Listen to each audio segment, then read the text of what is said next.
You know what that tastes like? That tastes like sweet revenge, as Real Madrid have just beaten Barcelona 2-1 in the first El Clásico of the 2025-26 season, getting their revenge for last season when Barcelona beat them 4 times in a row. Real Madrid have finally won. What can I say? This was a very entertaining game. The first half had a lot of crazy shit going on. To be honest, the second half was a little bit more subtle. There wasn't really too much going on. But that first half, there's loads to unpack in this game. Honestly, it was an incredible game. I thought Real Madrid deserved this win. I think they deserved to beat Barcelona. But both of Real Madrid's goals could have been avoided in this game. Honestly, I think that they could have been avoided. But there still are those defensive frailties with Barcelona. Now, let's get right into this game. Obviously, this was definitely a very important game for Real Madrid, as Barcelona won every single game against Real Madrid last season. They beat them in the Supercopa, in the Copa del Rey, and obviously both times in the La Liga. And Real Madrid didn't win a trophy at all last season. They didn't win one single trophy when Barcelona won 3. So Barcelona were up 4-0 against Real Madrid, and Real Madrid needed to come back after last season, and that's exactly what they did. But without further ado, let's get right into this game. This game started off hot. It started off hot as hell because in the first minute, Lamine Yamal, the guy who was talking shit against Real Madrid before this game, made a stupid tackle from behind. He tackled Vinny from behind in the box. The referee calls a penalty. But then the mighty VAR who want to be seen, they want to be heard so bad. Oh, look, VAR is making his decision. Man, I can't with VAR, man. Honestly, I just despise VAR at this moment. And from what I saw in the last week of football, where in that game between Barcelona and Olympiacos, there was a lot of crazy VAR decisions. And to now see this go against Real Madrid, I was like, bro, there's no way. There's no way that Barcelona get another call in their favor. And you guys already know, I'm a Napoli fan. I do not care who wins between Real Madrid or Barcelona. Honestly, I'm a complete neutral. But I stand for justice in football. And when decisions like this take place, I'm heated. I don't care what team it is, but I'm heated. Because that should never be called off. In my opinion, that's always a penalty. Vinicius Jr. has the ball in the box. He's about to shoot the ball. Lamine Yamal tackles him from behind, puts his foot in front of Vinicius Jr.'s kicking leg, and he kicks Lamine Yamal's foot. Clearly, Lamine Yamal is blocking his shot, and he didn't get the ball. But VAR calls the referee back. He says, hold on a minute. Don't give them the penalty yet. You might want to come see this. They show him a completely screwed up, fucked up angle on the VAR screen. Like completely wrong angle from behind, where first of all, you can't see if Lamine Yamal even gets the ball or not.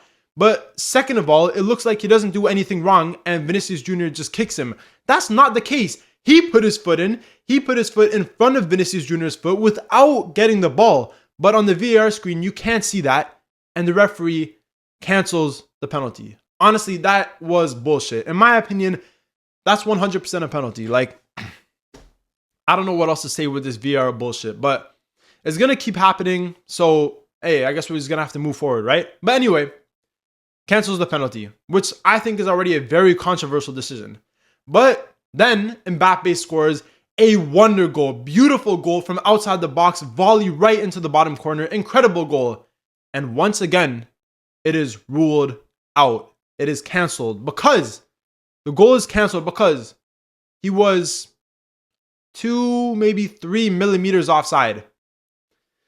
Once again, it's taking away from the enjoyment and the excitement in these games. First, that should have been a penalty. Second, Mbappe's wonder goal should have stood, but obviously they did rule it out. Now, that's a little bit different because it was technically offside, but come on, it's like probably 3 or 4 millimeters. Like, really? You're going to go to that level? I don't know. To me, it's a bit much. But anyway, still 0-0. Real Madrid clearly dominating in the first half. Barcelona just couldn't even string together 10 or 15 passes. They didn't look good. They couldn't keep possession. And Real Madrid were just on the attack for pretty much the whole half. I don't know how Barcelona had over 60% possession because they didn't do anything at all. I didn't really see anything from them in that first half. And then in the 21st minute, Mbappé scores his goal. He creates the space, he gets into the space, and he scores the goal. It was a great finish by Mbappé. Barcelona defensively, they've been having troubles for the first 20 minutes of this game, and even before this game. This season, they've been having a lot of defensive troubles. And against Mbappé, arguably the fastest footballer in the world, he's going to punish you. Like, it's simple as that. He's going to punish you. And throughout this game, Barcelona's offside trap did work many, many times. But this is the thing with playing this high line, because if you make one mistake, you're cooked. Against Mbappé, the best player in the world. If you guys didn't see the video I just released where I ranked the top 10 best strikers in the world in the 2025-26 season, I have Mbappé very, very high up on that list. And there's a reason why. Did you see him in this game? Did you see Mbappé in this game? He's crazy. He's a crazy, crazy footballer. His pace, his shooting, his dribbling, he torched this Barcelona backline, especially in the first half. But anyway, Mbappé scores the goal. You know, things keep playing on for the rest of the half until the 38th minute when Arda Güler, a player who's been fantastic so far this season. He's been incredible. He's been the main player creating chances for Real Madrid. If it wasn't for him, they would not score nearly half as many goals as they have been. He's been the best chance creator in the world this season. But in this game, he makes the mistake. He's the one that holds the ball for too long in the midfield. Barcelona get it from him, and they end up scoring a goal from Fermin Lopez, who already scored a few goals against Olympiacos, and now he scores in the El Clásico. He's been on fire, but he gets the goal, and now it's 1-1, looking like it's going to head into halftime, staying 1-1. But once again, Barcelona's defensive problems strike again. They were just kind of all over the place. Obviously, Vinicius Jr. is running down the wing. He puts in a cross.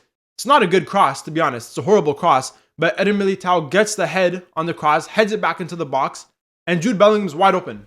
He's wide open in front of the net and just taps it in, making it 2-1 before the halftime. Now, obviously, halftime, we come into the second half.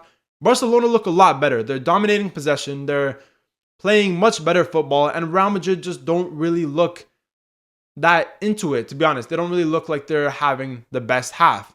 But then in the 51st minute comes the penalty. And this is the thing with VAR. The first challenge in the first minute of the game when Lamine Yamal tackled Vinny Jr., that should have been a penalty. 100% that's a penalty. But now, about 5 minutes into the second half, Eric Garcia puts in a challenge in the box against Jude Bellingham. He gets the ball deflects off him, bounces off Jude Bellingham, bounces back off Eric Garcia, and touches his hand before it goes out. The referee didn't call anything. Then VAR said, hold on, wait a second. Before you dismiss this, we want you to come take a look. Goes to the VAR screen. They show him an angle of it hitting Eric Garcia's hand, and it's a penalty. Bro, I don't even fucking know what these guys are doing. Like, what is wrong with the VAR? You're telling me that first challenge in the first minute is not a penalty, and this is? Man, they got their shit backwards, bro. Completely backwards. I don't know what's going on in their brain. They're crazy because they're doing things the wrong way. It's backwards. That penalty in the first minute, in my opinion, should have stood. But this is never a penalty. Never, ever a penalty. It's horrible. It's horrible. It's a split second. How can Eric Garcia react in time? Honestly. Like, there's no way. It's impossible. And it's not like his hand was way out like here. He's sliding. It's damn near in a natural position. How are you giving that a penalty? Bro, don't talk to me. I don't even know what's going on, man. I don't know what's going on.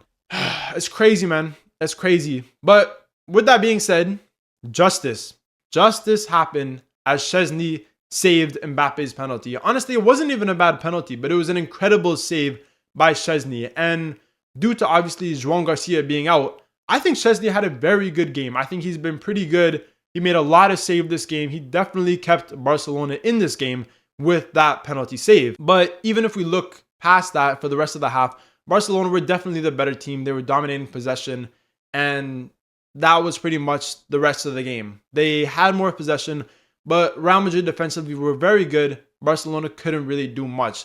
Now, the one thing that I also wanted to talk about is Vinicius Jr. getting subbed off. In the, what minute was it? 72nd minute. Vinicius Jr. comes off and Rodrigo is going to be subbed on. Now, is this a good substitution? In my opinion, maybe not the best. I thought Vinny Jr. was having a very good game. I thought he was playing incredibly. But obviously, Xabi Alonso, the manager, decided that it was time to take him off and to bring on some fresh legs in Rodrigo. Maybe he can make something happen. Maybe he can be more energetic. Maybe score a goal. Maybe get an assist. That type of stuff. Vinicius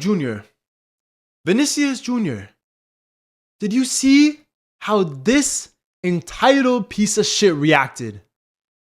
Are you crazy? Are you out of your mind? That you're going to react like that for being subbed off in the 70th minute? Who are you to react like that? Man, honestly, it makes me sick when some of these footballers feel like they deserve the world. Like, bro, you're being managed by Xabi Alonso. He is one of the best managers in the world. And tactically, he's incredible. He's fantastic. He knows what he's doing. So for you to be talking all that smack because you're getting subbed off for Rodrigo in the 70th minute. Are you crazy? Man, like if I was on the pitch, I swear I would have slapped him up, bro. Like who, like it's literally making me hot in the head just thinking of it, man. The way they showed him walking off, swearing, cussing all over the place, doesn't even pay any attention to Xabi Alonso and walks straight down the tunnel. He doesn't even go to the bench. He walks down the tunnel. Bro, are you crazy, man? And like, I like Vinicius Jr. I like watching him play. I think he's an incredible footballer. His dribbling, his skills, he makes the game entertaining. Whenever he plays, it's more entertaining. But there's a level of respect that you have to have to your manager, and he clearly does not have that one bit. And honestly, that pissed me the fuck off. The fact that he walked straight down the tunnel. Oh my gosh, man. It was just childish, honestly. Very childish by Vinicius Jr. And for as good of a player that he is, it's just too much attitude. Too much attitude, man. But that's pretty much the rest of the game. Pedri ended up getting a second yellow in the 100th minute, which was a little bit controversial. I'm not really sure if he did deserve that, but he will be missing the next game. So that's definitely going to be a loss for Barcelona. And Real Madrid are top of the league. They're top of the league, sitting in first place. Barcelona already have a couple losses this season. And with Pedri out for the next game, man, it's not the best start for Barcelona. I will say that. They haven't kept a clean sheet in 6 matches. Defensively, they've been having a little bit of trouble. Obviously, Hansi Flick wasn't there in this game because of the red card from last game. Now, Pedri is going to be missing the next game. Hey, I'm not going to lie. Barcelona might have a little bit of trouble. But with that being said, Real Madrid did get their revenge. They got their revenge from last season where they were smoked by Barcelona 4 times in a row, but they finally get the win. Like I say, I'm a neutral in this game, but I just want to see good football. I want to see good players play, and I want to see justice in football. And none of this VAR bullshit, man. Like what's going on, man? If it's not the referees, it's VAR. There's always some bullshit going on. But that is the end of this video. That was my match reaction to Real Madrid winning the first El Clásico of the 2025-26 season, beating Barcelona 2-1 in a very, very entertaining game. If you guys did enjoy this video and you want to see more match reactions, remember to leave a like, comment, subscribe, all that good stuff. Go check out some of my other videos if you want to see some other reactions. If you want to see my last video where I ranked the top 10 best strikers so far this season, go check that out. And I'll see you guys in the next video.